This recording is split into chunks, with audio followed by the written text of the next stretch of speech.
Praise the Lord, सबको जय मसीह। हम परमेश्वर का धन्यवाद करते हैं कि उसने हम सभी को सँभाला। एक बार फिर से हम सबको ये मौका दिया ताकि हम उसके वचन को पढ़ें, उस पर मनन करें। हम धन्यवाद करते हैं कि वो हमसे हर दिन बात करता है और हमारी अगुवाई करता है।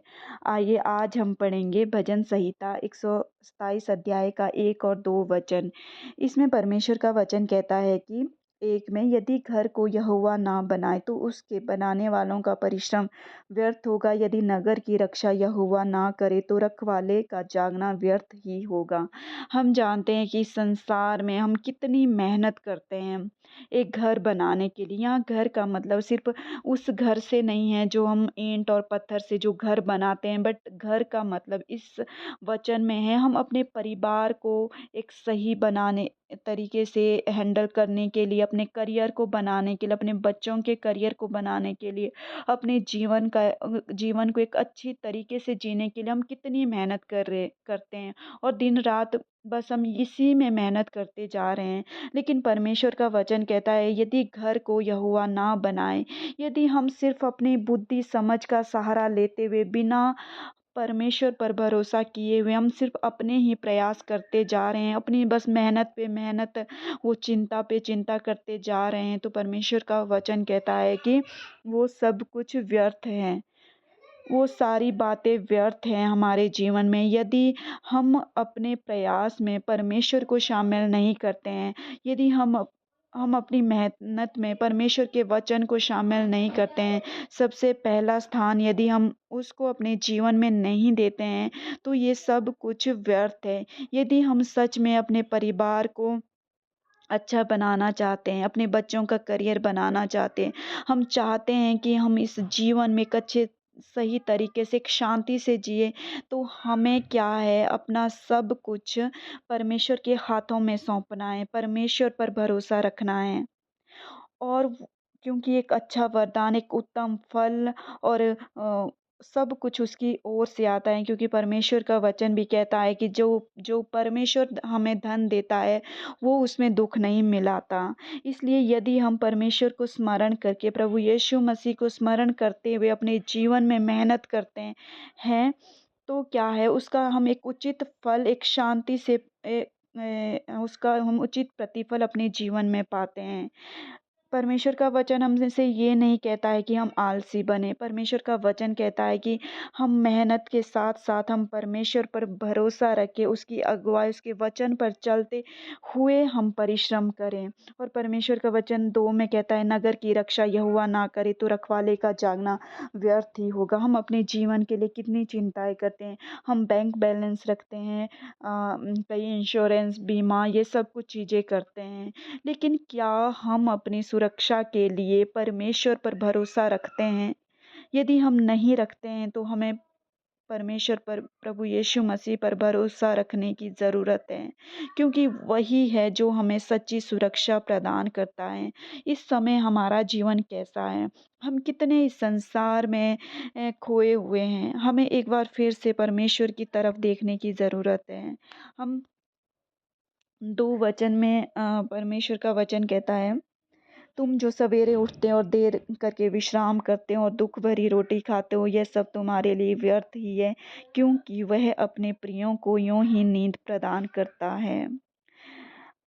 सच में हम कितनी मेहनत करते हैं, हम दिन रात चिंता करते हैं, दिन भर हम मेहनत करते हैं, फिर हम यही चिंता में रहते हैं कि हम कैसे सब कुछ करेंगे, क्या हमारे लिए प्रतिफल होगा, कितनी मेहनत करते हैं और लेकिन फिर भी वो दुख भरी रोटी हमें खाने को मिलती है। मतलब कि हम कितनी चिंताओं में और कितना प्रेशर हमें हैंडल करना पड़ता है, कितना हमारे जीवन में तनाव होता है जब हम इस संसार में को सोचते हैं मेहनत करते हुए कि मतलब हम कैसे सब कुछ करें, कैसे हम अपने बच्चों का भविष्य बनाएं, कैसे हम धन दौलत प्राप्त करें, कैसे हम अपना घर बनाएं। लेकिन परमेश्वर का वचन कहता है कि जो उस पर भरोसा रखते हैं, जो उससे प्रेम रखते हैं, वो उनको यूं ही नींद प्रदान करने करता है। इसका मतलब है कि जब वो सोते हैं उस समय भी वो उनके लिए कार्य करता है। जब हम रिलैक्स है तब भी वो हमारे लिए कार्य कर रहा है। हमें चिंता करने की ज़रूरत नहीं है, वो हमें वो आनंद का जीवन और एक तनाव मुक्त जीवन देना चाहते हैं। अ, और भी बाइबल में कितने वर्स है जिसमें वो हमसे कहता है कि हम चिंता ना करें। मत्ती 6:25 की 27 में, पहला पत्रस 5 की 7 में, फिलिपियों 4 की 6 में वो कहता है कि तुम किसी भी इन सब वचनों में वो हमें यही बात कहता है कि हम किसी भी बात की चिंता ना करें। बट बट हर एक चिंता हम अपनी प्रार्थना निवेदन के साथ उसके सामने रखें। परमेश्वर नहीं चाहता है हम इस संसार में जो चीज़ें नाशवान हैं उन बातों के लिए मेहनत करें। परमेश्वर चाहता है सबसे पहले हम उसके वचन को ढूंढें, उसके वचन को पढ़ें। वचन हमारी खुद अगुवाई करता है। हम मेहनत करें। परमेश्वर ये भी नहीं चाहता है कि हम आलसी बने, बल्कि हम जो बातें परमेश्वर से ही संभव हैं, हम कई बार हम उसमें अपनी जी और जान लगाते हैं। हम किसी बुराई को छोड़ना चाहते हैं लेकिन अपनी बुद्धि समझ के द्वारा। हम धन दौलत पाना चाहते हैं अपनी बुद्धि समझ के द्वारा। लेकिन परमेश्वर का वचन कहता है हमने परमेश्वर के हाथों में सौंप कर हमने मेहनत करनी है। परमेश्वर के हाथों में सौंपना है कि हम खुद नहीं कर सकते लेकिन परमेश्वर हमारी सहायता करे और फिर वो जो हमसे कहता है करने के लिए वो हमने करना करना है। मैं एक एग्ज़ाम्पल देती हूँ। यदि हम चाहते हैं कि हमारी शादी एक हमारी शादी जो हमारी हुई है कि हमारे बीच में एक अच्छा रिलेशन हो। हम क्या करते हैं, हम एक दूसरे को बदलने की कोशिश करते हैं अपनी बातों के द्वारा, गुस्से के द्वारा। लेकिन क्या हमने उस बात को परमेश्वर के हाथों में सौंपा है? परमेश्वर हमें सिखाता है दूसरों को बदलने से पहले हम खुद को बदलें, खुद का जीवन हम सही करें कि हो सकता है हमारे जीवन में कमी हो।